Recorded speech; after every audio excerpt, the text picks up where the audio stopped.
So in a recent video, I decided to endow Riboku with the title The King in the North. He has officially stolen that title from Jon Snow. And so, given where the manga is heading now with another large Zhao invasion, and presumably the battle will be in the north once again, or possibly near Kantan, in and around the city Riboku is given lordship over, Buon, although I think we can all agree we want to see Riboku fighting in his most powerful domain, which is of course the north. I've decided to make this video to inform all people on why he is most definitely worthy of this title. So Riboku, a man who could be king of an entire nation, but chooses to serve those unworthy of his abilities. But before we begin guys, don't forget to smash that like button down below, and while you're down there you should also hit that subscribe button with that notification bell so you can stay up to date on the channel and all things kingdom related. It really helps the channel, and I will be eternally grateful to all people who help expand the All About Kingdom army. Now I could go on and talk about purely Riboku's accomplishments in the field, how he has defeated some of the greatest generals in the entire series with relative ease. Characters like Wu Qi, the monstrous bird of Qin, Kanki, the beheading bandit, even the likes of Du Q, the wild beast of the front lines. And while that is a topic that needs to be discussed, I want to focus this video more on his actions to defend Zhao, and more importantly, the north. Now Riboku is a simple man at heart. He is a man of the people, and he dreams of tilling the fields, herding sheep, and raising a family, and even more so now after saying how he plans to marry Kaine, the woman who has been by his side since the very beginning.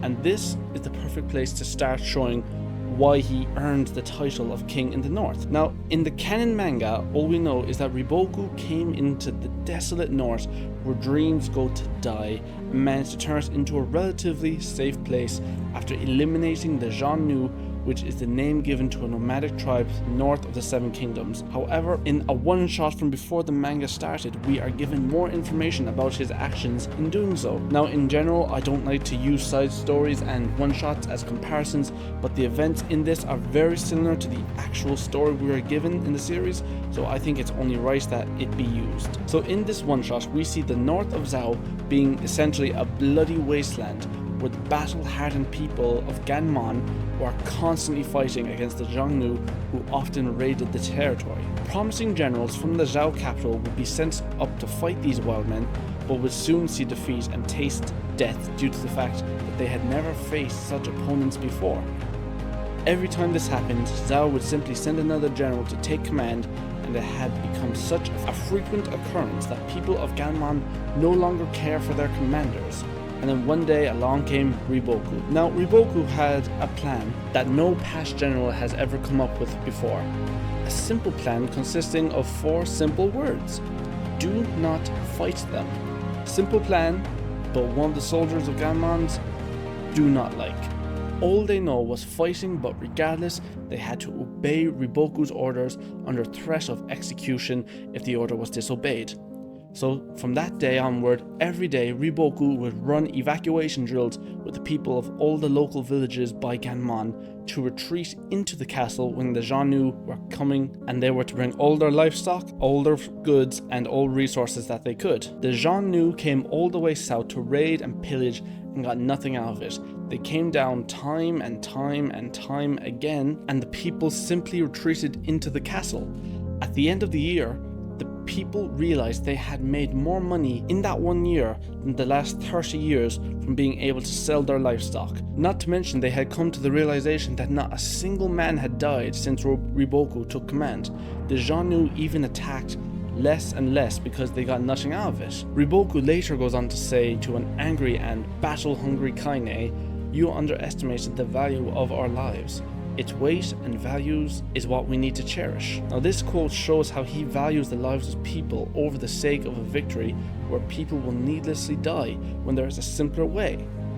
Anyway, some other things in this one shot happens. Riboku gets replaced by a general, and the general dies almost right away after taking on the Xiongnu head on, causing what can only be described as a mass casualty event in Ganmon. Riboku eventually returns and is saying how the Xiongnu were never able to loot anything again, and the peaceful times had returned. Now I think this one shot is super relevant to the story because it shows the foundation of Riboku's rise to power in the north and how he gains the absolute trust of the people. And naturally we can see how his success in Ganmon led him to become the commander of the entire northern region, showing the north an age of prosperity it hasn't seen before. So then we can cut to the great Battle of Bayou, which was a shock, absolute surprise for the people of Qin. Now, we all know Riboku is a master of planning for his future battles and leaves no details go to waste when he plans. And Bayou is the perfect example of this. Now that we're back to the actual canon of the story, we see that Riboku timed the battle at Bayou and made a flawless plan.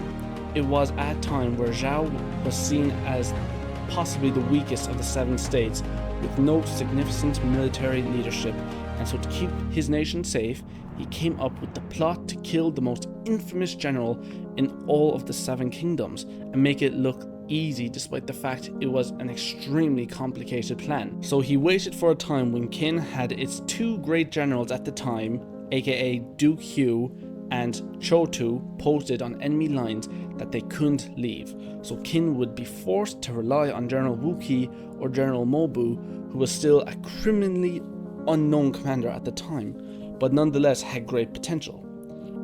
Anyways, Riboku did his research on Wuqi and made sure it was known that Hu Ken was among the Zhao forces to guarantee Wuqi leading the Qin army.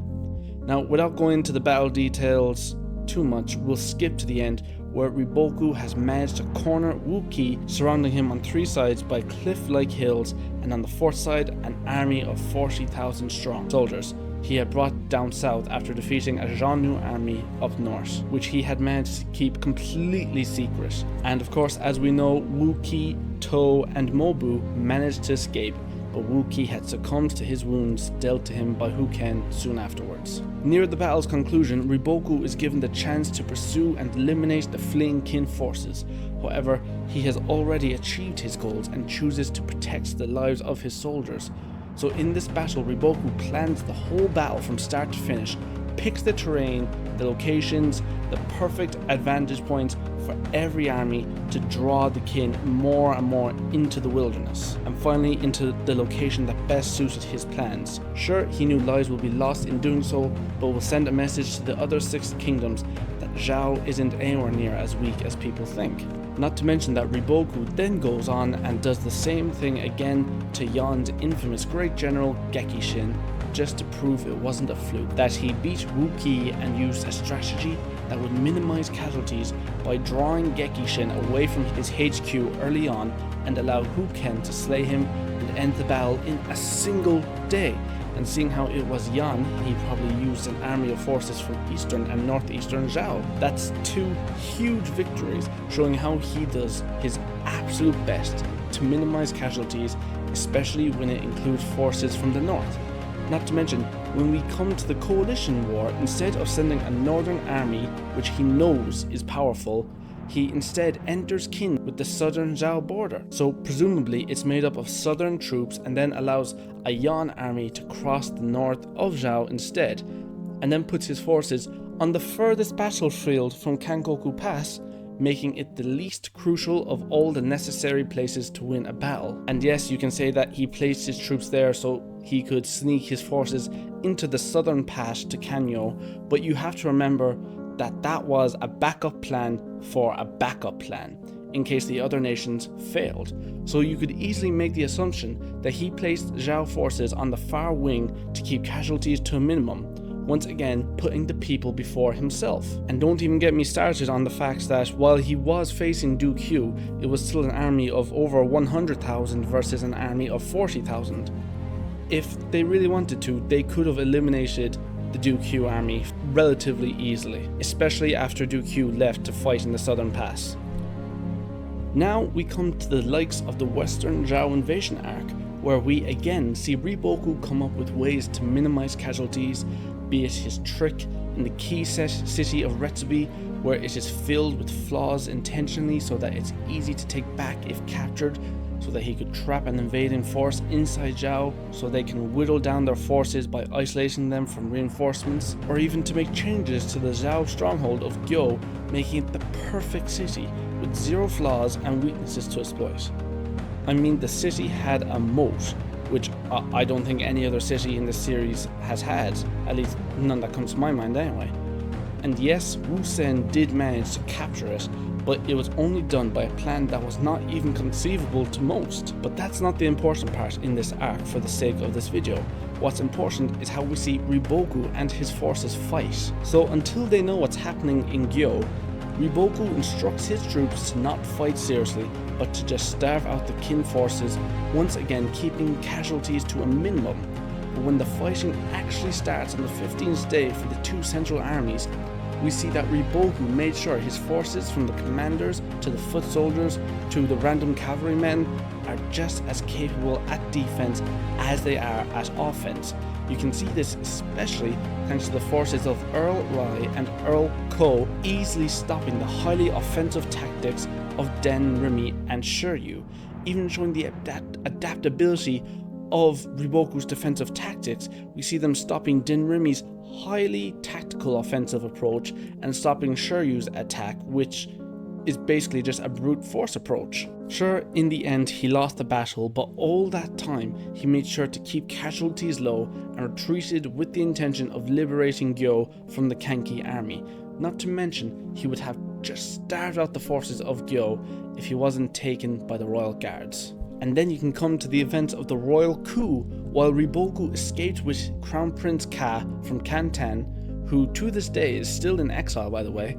Originally, Riboku and his forces had escaped via the North Gate and originally headed north, but then headed east towards Sika after hiding Prince Ka. Now, Riboku says he's going to Sika because he wants to visit Shibashu, and that is definitely partly true, but at the same time you have to imagine it's because he didn't want to get the people of the north involved in his battle with the Zhao court, because the last thing a country needs is an invasion from the south and a civil war in the north. But he knows the Zhao court aren't stupid enough to make an enemy out of Sika either. For some reason, even after all that Riboku has been through with the royal court, he is still loyal to the country that goes out of its way to ruin him. It truly baffles the mind, doesn't it? And another reason that Riboku doesn't get enough credit for is the massive defensive wall he built south of Kantan, aka Riboku's Great Wall, which he had begun construction on long before the Western Zhao invasion. And that's another reason why he got to be king in the north, because unlike the royals and the nobles of the Zhao court, who did nothing with their money but waste it on non-family friendly things, Riboku focused on helping people. Now this wall was just north of the twin pillar cities Heiyu and Buzhou, stopping any direct route to the capital from the south as a last-ditch attempt of stopping an army from reaching the capital. Sure, you can make the argument that this wall actually forced the enemy to come north, endangering his people, but that was also part of his plan, because the Zhao North is a very secretive region and is not well mapped out by foreign nations, so they basically entered borderline uncharted terrain. I mean, they knew the general location of cities, rivers, whatever have you, but they didn't know the actual terrain of the land, and above all else, they didn't know the people. But either way, this accomplished his goal to defend Zhao. He put the people's protection first and minimized casualties, and put the survival of the nation above the survival of anything else. Besides, thanks to the all the castle battles that the Qin army had to go through, they lost a fair amount of troops, because it's an old rule of battle for attacking. You come with triple the amount of men the enemy defending has. One man to fight, another to die, and the third to dig the grave for the two that died. And since it's a wall spanning over 100 and something kilometers, it's impossible to know how many enemies are on the other side and where they are. But the ability to gather any information, it's too large of a risk to attack the wall. So in another way, he is minimizing casualties. Now, Riboku's plot in the north goes so far beyond the scope by any means. Now, I won't go into the details because there is so many of them, but here are the highlights. He plans to lure Kanki and Wusen up north to trap and then kill them, but of course stopping Qin's road towards conquest entirely. And although he sacrificed the lives of Zhao citizens at the city of Atsuyo, they were all happy to do so because of the blind rage they felt towards Kanki for killing their family, although they were prisoners of war.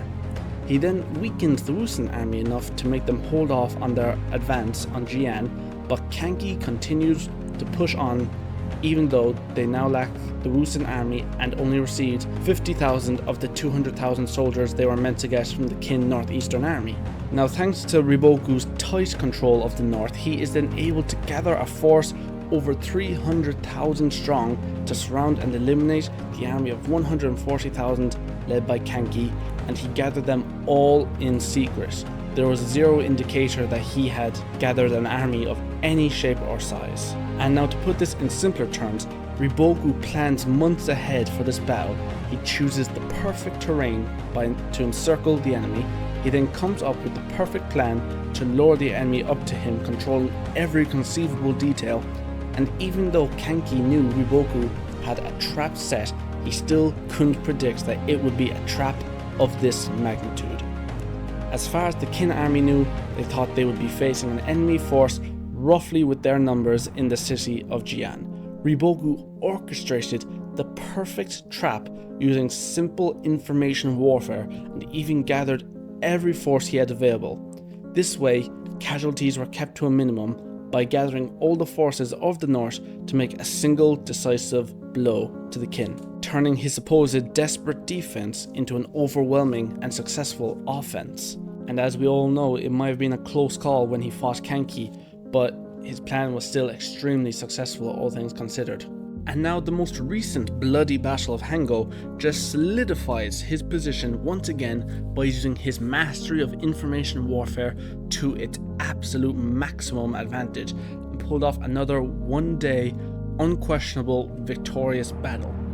And again, I could go into so much detail, but I can't for the sake of staying on point of this video.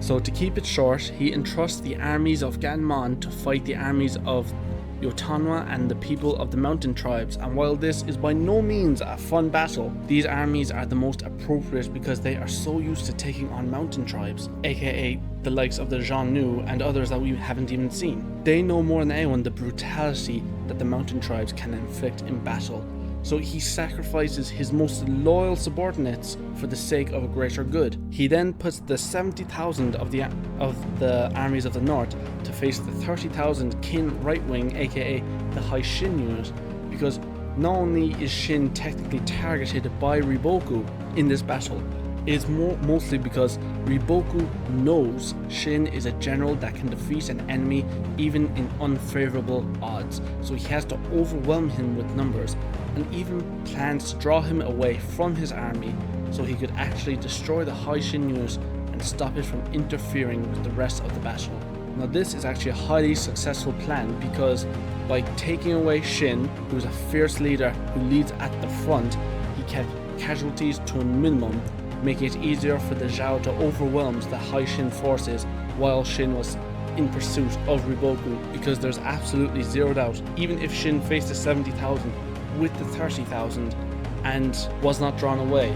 Now, we can't say that SHin would have won because it's more than 2-to-1 odds, but there's absolutely no doubt that SHin would have been able to take down easily 50,000 and force his way through to their commander. SHin is known for his nearly unrivaled ability in breaking through enemy lines. And then you come to the center army, where Riboku practically had the unknown Sika army led by Shibashu commence a near all-out assault on the Wusen army, leading to their humiliating defeat thanks to being outmatched and underprepared for such an unknown mighty army.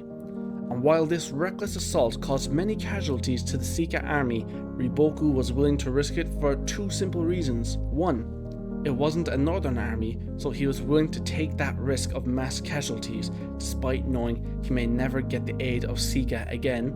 And two, he was confident they would kill Wusen, because if Wusen died, then Qin's roads to conquest would most likely be cut off and their 15-year plan would be up in smoke.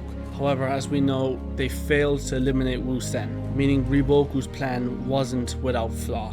And also you can throw in the multiple mentions of Riboku that he should be the king of all of Zhao, or at least from the north, from his subordinates, especially Shun Shuiju throughout the whole series, and you got a man that is idolized as a true king by his people, considers himself no more special than the average person, and wishing for a bright future but forced into war because of the world he lived in. If anything, it's enough to almost pity the man. And all comments aside, these are just some prime examples of why he is so loved and adored by his people, while his nation's rulers are deranged, psychotic, sadistic lunatics.